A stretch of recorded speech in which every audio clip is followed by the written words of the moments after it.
বাধ্য হয়েছি আমার এই শিশু বাচ্চাটাকে আমার বন্ধক দিতাম, বাচ্চা কাচ্চা বন্ধক দিয়ে হইলো এই ঋণের থেকে বাঁচার জন্য। দর্শক, গ্রামগঞ্জে আমরা একটি বিষয় লক্ষ্য করি যে নিম্নবিত্ত পরিবার বা কৃষক পরিবার যারা আছে তারা ক্ষুদ্র ঋণ বা বিভিন্ন সমিতি থেকে অল্প কিছু টাকা সুদের মাধ্যমে বা সমিতির মাধ্যমে ঋণ করে নিয়ে আর্থিকভাবে স্বাবলম্বী হতে চায়, কিন্তু আদেও সেই ঋণ করা টাকা বা কিস্তির টাকা প্রত্যেকটা পরিবারকে স্বাবলম্বী করে গড়ে তুলতে পারে কিনা এই বিষয়টা আমরা কেউই জানি না। ঠিক এই ঋণের টাকা নিয়ে, এই সমিতির টাকা নিয়ে একটি পরিবার আজকে সর্বশান্ত হয়ে ভিটামাটি সব কিছু শেষ করে দিয়ে সর্বশেষ জাতীয় প্রেস ক্লাবের সামনে এসে উপস্থিত হয়েছেন। এখন তাদের থাকার মতো কোনো জায়গা নাই।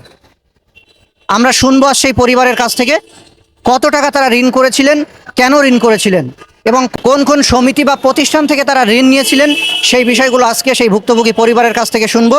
তবে বলে রাখা ভালো, অতি কষ্টে, মনের কষ্টে সেই পরিবারের যিনি গার্ডিয়ান, সেই গার্ডিয়ান আমাদের এই ভাই, তিনি একবার বলেই ফেলেছেন যে আমার বুকের মানিকটাকে নিয়েও যদি কেউ ঋণের টাকা দেয় আমি অন্তত ঋণ থেকে বাঁচতে পারি। আমরা এখন শুনবো সেই পরিবারের কাছ থেকে। কারণ আজকে এক সপ্তাহ যাবত ঋণের জন্য আমরা ঘর থেকে পালায়ে পালায়ে রয়েছি। মানে মানুষ অনেক ধরনের কথা বলে যে আমরা যদি ধরেন আজকে 10 দিন আগের কথা, যদি আমরা মারা যাইতাম, আমরা এমনও পরিকল্পনা করছি যে চলো আমরা মইরা যাই, যে কি করবো, এত টাকা ঋণ নিচ্ছি, দিতে পারতেছি না, না দেওয়ার কারণে চলো আমরা মারাই যাই। পরে ভাবতেছি যে মারা গেলে কি হইব, যে আমাদের 2টা বাচ্চা আছে, তাগরও তার মারতে পারবো না, নিজেরা মইরা যাবো, তাগরও তার মারতে পারবো না। তার জন্য এই বাচ্চা নিয়ে না পাইরে আজকে প্রেস ক্লাবের মধ্যে আসছি।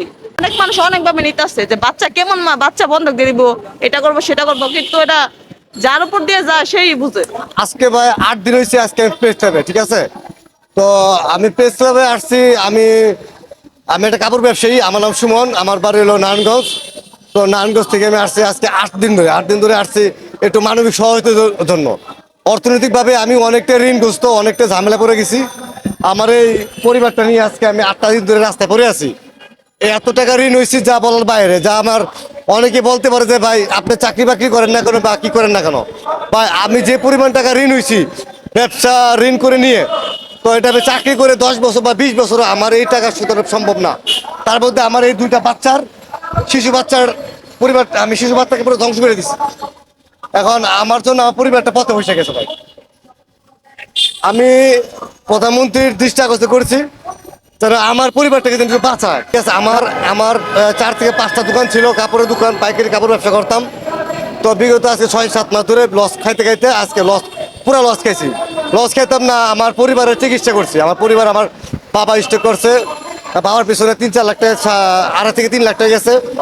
মার চিকিৎসা করছি, মার পিছনে 1-1.5 লাখ টাকা গেছে। আমার ওয়াইফের পিছনে 1 লক্ষ টাকা গেছে। আমার এই শিশু বাচ্চার পিছনে 3 লক্ষ টাকা গেছে। এই মিলে অনেক টাকা আমার কমে গেছে। যা ব্যবসা করতাম ওই ব্যবসার টাকা দিয়েই কিস্তি দিতাম, ওই টাকা দিয়ে সুদ দিতাম।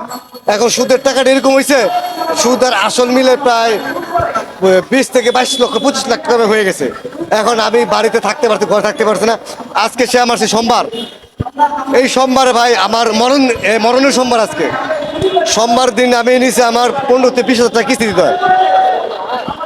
ঠিক আছে ভাই, আমার আপনার দোহাই লেগে আমার কেউ বাঁচান, যেন আমার পরিবারটা নিতে পথের থেকে একটু ঘরে থাকতে পারি ভাই। অনেকে অনেক কথা বলবেন, বিশ্বাস করবেন না, টাকাটা নষ্ট করতে কিভাবে ভাই। আমি কোনো জোয়া খেলি নাই, কোনো খারাপ নেশা করি নাই। আপনারা আমি এসে খুঁজ নিয়ে দেখতে পারেন যে আমি কোন ধরনের প্রভাব, আমার গ্রামেও দেখতে পারেন, জিজ্ঞেস আমি কোন ধরনের, আমার পরিবারটা কিরকম। অনেকেই যারা আমার দেখতে পারে না অনেক খারাপ কথা বলবে, কারণ এখন দুনিয়াটা এরকম। কারণ আসলে কেউ উপরে কেউ করে না ভাই। কারণ বলতে পারবে যে আপনি ঋণ করছেন, আপনি কেন আমরা দিব, ঠিক না? আমার ঋণটা আপনি কেন দিবেন ভাই? ভাই মানুষ যদি আমার 2 টাকা করে দেয়, তাও আমি আমার পরিবারটা নিয়ে এই আত্মহত্যার হাত থেকে আমি মুক্তি পাবো।